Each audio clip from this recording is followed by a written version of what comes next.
सब तो पहले तो यह दसो कि ਜਿਹੜੇ ਮੇਨ ਸਟ੍ਰੀਮ ਜਮਾਤਾਂ ਨੇ ਉੱਥੇ ਤੁਹਾਨੂੰ ਪਤਾ ਹੈ ਨੂਨ ਲੀਗ ਔਰ ਪੀਪਲਸ ਪਾਰਟੀ ਨੇ ਇੱਕ ਕੰਪੇਨ ਵੀ ਕੀਤੀ, ਇੱਕ ਦੂਜੇ ਦੇ ਖਿਲਾਫ ਜੁਮਲੇਬਾਜ਼ੀ ਵੀ ਕੀਤੀ, ਇਲਜ਼ਾਮਾਤ ਵੀ ਲਾਏ, ਅੱਜ ਤੱਕ ਵੀ ਦਾਂਧਲੀ ਇਲਜ਼ਾਮ ਲੱਗ ਰਹੇ ਨੇ। ਇਹ ਦੱਸੋ ਕਿ ਜਿਹੜੇ ਇਹ ਜਮਾਤਾਂ ਨੇ ਦਾਅਵੇ ਤੇ ਕਰ ਰਹੇ ਨੇ ਕਿ ਜੀ ਸਾਡਾ ਇਹ ਇਲੈਕਸ਼ਨ, ਇਹ ਦੱਸੋ ਕਿ ਲੋਕਾਂ ਨੂੰ ਬਾਹਰ ਕੱਢਣ ਵਿੱਚ ਕਾਮਯਾਬ ਹੋਈਆਂ ਨੇ ਜਮਾਤਾਂ? ਜੀ ਬਹੁਤ ਸ਼ੁਕਰੀਆ।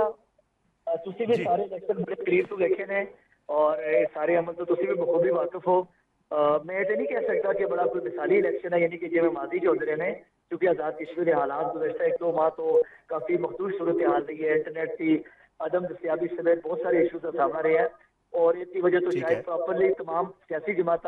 अपना मैसेज मंशूर वो भी कम्यूनिकेट नहीं कर सकिया, लोगों तक नहीं पहुँचा सकिया। वो बावजूद अज जो है ना पहला मरहला इंतखाब का मीरपुर डिवीजन तो कम अज़ कम एक खबर चल रही है सन जी कि नहीं हो रहे इलेक्शन, और इलेक्शन जो है ना वो मुलतवी करते गए ने और कि खुदा ना खासा एमरजेंसी लग रही है या कोई इस तरह की गल्लां चल रही सन। कम अज़ कम वो सिलसिला वो जो है ना खात्मा होया और अज जो है ना पहला मरहला उसका आगाज हो गया। मीरपुर डिवीजन तो इतने कोटली और मीरपुर जो है वो इंतखाबी अमल जारी है और उस तो बाद जो है ना टर्न आउट कम थी, लेकिन आहिस्ता आहिस्ता जो है ना जो वक्त अगे बढ़ता गया तो तादाद जो है ना वो बढ़ती गई है। इस टाइम जो है ना 1 घंटा बढ़ा दिता गया है। वदात इलेक्शन कमिश्नर साहब ने कि उन्होंने कहना सी कि जिहड़े भी लोग ने रह गए ने वो इस अमल दे विच शरीक होण, और पीपल्स पार्टी और नून लीग ने अपना पूरा जोर लाया है। बाकी पोलिटिकल पार्टीज ने भी जो है ना जितनी भी सारी सियासी जमातें ने और जितने आज़ाद उम्मीदवार ने उन्होंने भी जो है ना पूरी कोशिश की है लोगों को कायल करने की, लेकिन बड़ा मुकाबला जो है ना कांटेदार मुकाबला है। 2 रवायती सियासी हरीफ ने जिन्हें माजी भी मुस्लिम कॉन्फ्रेंस और पीपल्स पार्टी होंगे सन ते आज के दौर पीपल्स पार्टी और मुस्लिम लीग नून का मुकाबला है। इस्तेकाम पाकिस्तान पार्टी भी है, सबक हुक्मरान जमात मुस्लिम कॉन्फ्रेंस कोई शायद कोई एक जो है ना वो आज़ाद उम्मीदवार भी अपसेट कर सकता है। अच्छा आसिफ भाई, नून लीग और पीपल्स पार्टी जो है वो लफ्जी जंग जारी रही जिस तरह मैं पहले कह रहा था, कि लग रहा है ये जो कश्मीर के इलैक्शन ही जो कुछ होया इन्होंने दोवां जमातों के दरमियान महज एक सियासी शोबदाबाजी सी, लोगों वोटरां अपना अट्रैक्ट करने वास्ते, या उत्थे लगता है कश्मीर कि वाकई इन्हों का कोई मामला आपस जो है कोई बेहतर नहीं? क्योंकि सानू वेखण नूं मिलिया कि पीपल्स पार्टी JUIF नाल इतिहाद कर लिया और मुस्लिम लीग नून ने उत्थे MKM नूं कहा कि जी असीं साडा तुहाडा इतिहाद है, MKM ने कहा। तो क्या नज़र आ रहा है कि सियासी शोबदाबाजी है या इस तो वध के कुछ है? अगर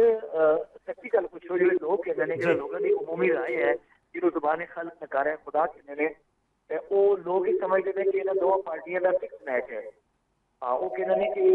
इलेक्शन के दिनों में लंबी गोलाबारी है और एक दूसरे के इल्जाम आयद होते हैं। पाकिस्तान के भी इन्हों का इतिहाद है और इतने भी आज़ाद कश्मीर के अंदर भी इन्हें जिससे हुकूमत बनाई है पीपल्स पार्टी ने, नून लीग ने अपना वोट दिता इन्होंने हक में और उस तो बाद नून लीग अपोजिशन में चली गई है। एक बड़ी अजीब सी सूरत हाल है कि जो है पीपल्स पार्टी और नून लीग बज़ाहिर एक दूसरे के बड़े मुकाबले भी है ने, लेकिन वज़ीर आज़म के वज़ारत उज़्मा के इंतखाब लिए जो है ना नून लीग ने अपना वोट पीपल्स पार्टी को दिता है और आगे भी यही उम्मीद की जा रही है कि शायद ये दोनों जमात मिल के अपना आज़ाद कश्मीर के अंदर अपना सेटअप कायम करन। अलबत्ता जी पीपल्स पार्टी ने और नून लीग ने जो जलसे में भी गुफ्तगू हुई है वो तो पता काफ़ी धुआंधार है, काफ़ी सारे इल्जाम भी आयद किए गए हैं और पीपल्स पार्टी ने कहा कि जो नून लीग की क्यादत ने आज़ाद कश्मीर के अंदर ऐलानात किए हैं वो नोटिस लिया जाए क्योंकि इस ज़ाब्ते खिलाफ की खिलाफवर्जी है। तो देखो की सूरत हाल बनती है। आसिफ भाई तुहानूं पता है एक एहतजाज और धरना और लॉन्ग मार्च और ये सिलसिला भी जारी है, ये जो इलैक्शन सी तुसीं तो शुरू तो कवर कर रहे हो, कोई फर्क पिया इस एहतजाज का, धरने का या लॉन्ग मार्च की कॉल दी गई सी, हड़ताल की भी कॉल सी, लोगों पर क्या असर पिया इस सारे मामले का? देखो यही बुनियादी वजह थी इस लॉन्ग मार्च हड़ताल और हुकूमत की तरफों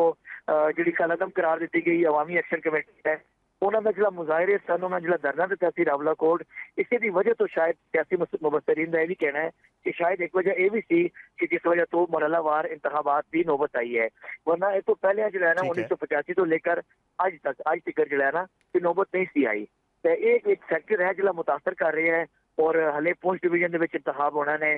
मुजफ्फराबाद और माजरीन की सीटा से भी होना ने, तो टर्न आउट शायद कोई बहुत ज्यादा मिसाली तो नहीं कह सकते तुसी कि होएगा, लेकिन लोगों ने जो है ना कम अज कम इस अमल के शिरकत जरूर की है और एक जो है ना पॉजिटिव डिवेलपमेंट है मैं समझदा कि चीज़ों मुज़ाकरात के जरिए सिला रहमी के नाल और मामला फहमी के नाल हल करने की जानब एक अच्छी कोशिश है। और मैं समझदा कि और दुआ भी हर कश्मीरी और हर दर्द दिल रखने वाला पाकिस्तानी सारे ही कर रहे हैं। तो खुदा करे कि जो मामला है जो पुंछ डिवीजन के अंदर पेश है ये इखलास के नाल और खुश उसलूबी के नाल हल हो जाए। आसिफ भी दस दिओ स्प्लिट मैंडेट होएगा किसी एक पार्टी की जड़ा है वो मेजॉरिटी होएगी सानू वेखण नूं मिलिया ना कि स्प्लिट मैंडेट से जड़ा जीबी इलैक्शन होया इत्थे कोई लग रहा है कि कोई किसी एक पार्टी की होएगी या फिर वही स्प्लिट मैंडेट वाला और फिर किसी जमात नूं नाल मिला के और हुकूमत बनाने वाला मामला होएगा इत्थे भी किसी एक जमात का सेट मुश्किल सियासी सूरत हाल रखी है। बज़ाहिर वल्लाह आलम की सूरत हाल की होएगी लेकिन बज़ाहिर जो है ना इतने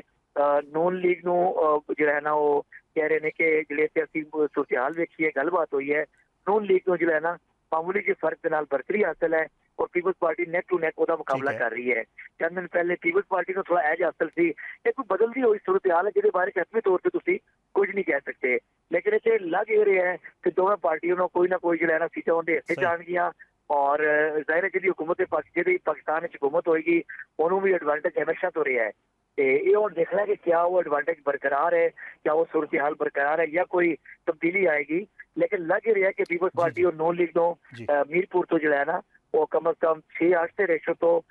या सॉरी क्योंकि 13 सीटा ने 6-5 के रेशो तो 6-7 के रेशो तो या आधी आधी या एक सीट किसी और चली जाए तो सूरत हाल यही लग रही है कि नून लीग 6-7 भी ले सकती है 8 भी ले सकती है इसी तरह पीपल्स पार्टी का भी फिगर हो सकता है क्योंकि बहुत करीबी मुकाबले ने किसी के बारे 1-2 सीटा तो हट के तुम किसी के बारे नहीं कह सकते कि एक कन्फर्म सीट है। तो आसिफ भी आखिर च दस दो कि एक बड़ा चैलेंज होएगा आने वाली जी कोई भी अगर जमात हुकूमत बनाती है आज़ाद कश्मीर तो वास्ते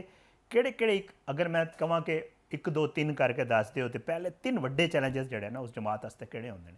सर सब तो बड़ा चैलेंज जड़ा है वो आज़ाद कश्मीर के अंदर अमन सुकून चूंकि कश्मीर के अमन की कश्मीर के सुकून की और इतने लोगों के जोड़े रवैये ने उन्होंने मिसाल दी जाती है। ये जी एक बदअमनी की फिजा पैदा हो गई है कश्मीर के अंदर गैर यकीनी सूरत हाल पैदा हो गई है इसका खात्मा जो है ना ये आने वाली हुकूमत वास्ते मैं समझदा कि सब तो बड़ा चैलेंज होएगा कि लोगों ने सियासी निज़ाम के उत्ते एतमाद खत्म हो गया है असैम्बली के उत्ते सियासतदानों के उत्ते इस निज़ाम के उत्ते एतमाद बहाल करना मैं समझदा कि आने वाली हुकूमत कोई भी हुकूमत होएगी उसके वास्ते एक बड़ा चैलेंज होएगा।